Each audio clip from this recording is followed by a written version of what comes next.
Panjenengane wus wungu pangklimbang 5 menit Vigili Paskah dina Setu Legi tanggal 19 April taun 2020 kapetik saka Injil Lukas bab 24 ayat 1 tekan ayat 12. Bunga-bungaing wong dumadi rikala nemoni slamet, mbuh dheweke dhewe, mbuh sedulur, mbuh sanak kadang. Mula kejaba banjur muji syukur mring Allah Pangeran. Ana uga kang banjur ngundang tangga teparo saperlu nganakake slametan. Saderma conto, kancaku nate crita menawa ing kampunge nate dumadi udan tangis kabungan.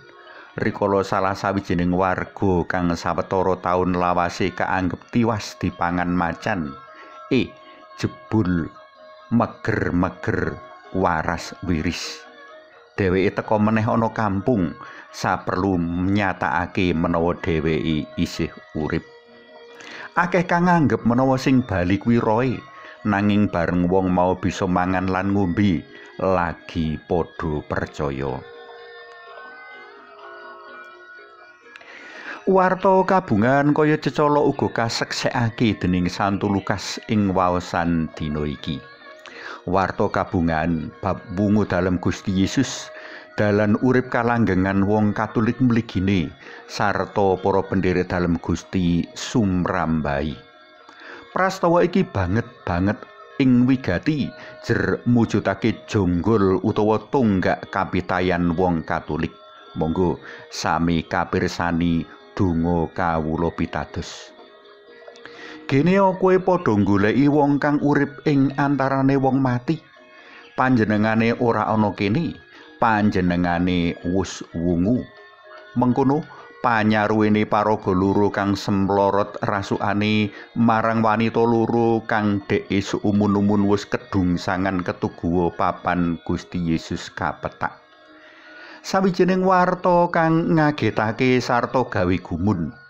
Angel tinemu nalar manungsa, nanging karya agung dalem Allah ngatasi nalar manungsa. Kejaba kubur kang kotong, wanita loro iki mujudake seksi prastawa wungu dalem Gusti.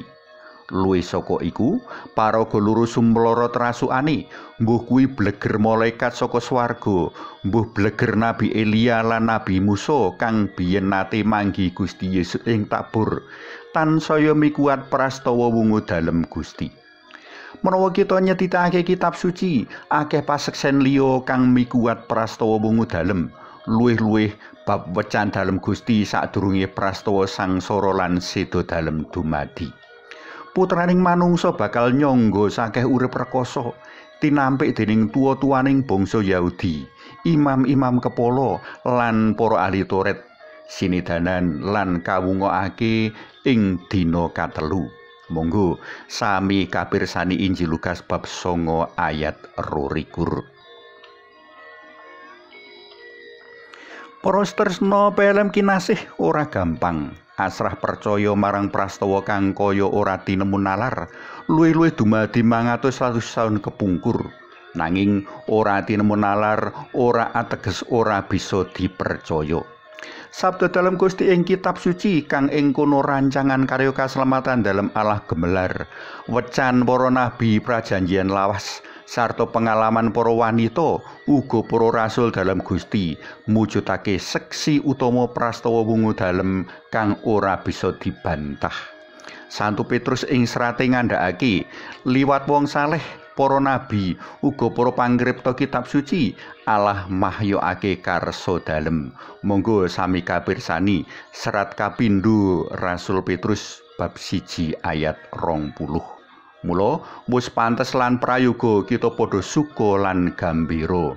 Gusti wis wungu, Gusti wis menang. Sugeng riyadi wiyosan dalem, berkah dalem.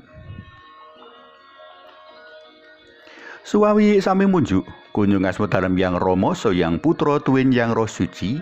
Amin.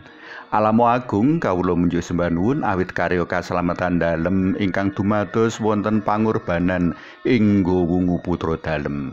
Paduka kawula puji luhuraken sareng Yang Putra lan Yang Roh Suci sakmenika sarta ing salami-laminipun. Amin. Kunjung asma dalem Yang Rama so Yang Putra tuwin Yang Roh Suci.